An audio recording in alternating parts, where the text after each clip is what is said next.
While you might feel like you've got the most fatal case of the Mondays, science tells us to be wary of another day more likely to bring about your premature demise.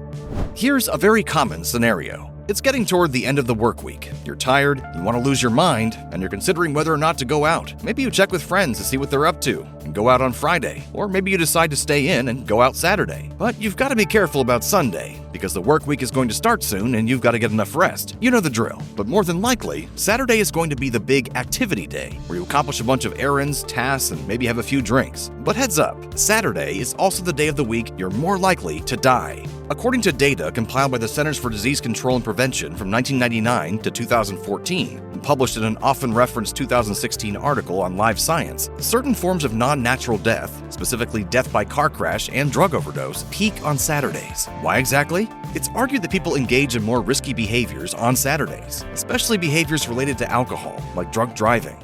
You okay to drive? Oh, yeah, I'll be fine. I'll crank the heat, roll up the windows, and blast the lullaby channel. I'll be fine. Live Science included a full breakdown of the number of Saturday deaths compared to other days. Death by car crash and drug overdose are the highest on Saturday compared to other days of the week, with annual car crash fatalities standing at 42,332 and overdose deaths being a disturbing 85,285. Since there are 52 weeks in a year, that's a horrible 814 car crash deaths and 1,640 overdose deaths every single Saturday, just within the United States. Though it's also important to understand that death by car crash covers both drunk drivers and the victims hit by drunk drivers. If we look at the whole week, we can see how fatalities related to risky behavior, like death by gunshot, swell on the weekends and simmer down in the middle of the week. But unfortunately, the data doesn't reflect the time of day when these deaths occur. This is an important factor, since anything that happens just after midnight will count towards the data for the following day. The Live Science article uses death by heart attack, a natural form of death, as a type of control group for its data. The article notes that death by heart attack remains consistent over the week, except for Mondays, when heart attacks peak. This data is backed up by a 2005 analysis from the European Journal of Epidemiology, which confirms this trend.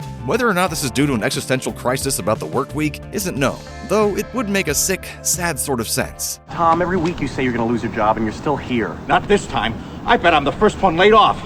Even though deaths by gunshots, car crashes, and drug overdoses spike over the weekend, Live Science is quick to point out that the most common forms of natural death remain consistent over time. In other words, even though there are many people getting shot on Sunday, many more people die from heart disease, strokes, cancer, respiratory illnesses, and diabetes on any day of the week. This is true in the US and globally. The World Health Organization revealed in 2019 that the top 10 causes of death accounted for 55% of all global deaths combined. This included about 9 million people worldwide dying from heart disease annually, while 200,000 were killed in car crashes. That means that come Saturday, you're still more likely to have a heart attack than you are to overdose or get hit by a car. We can take this as good news, since heart disease can be partially prevented with diet and exercise, though binging at a bar and then getting in your car to drive home is also 100% preventable.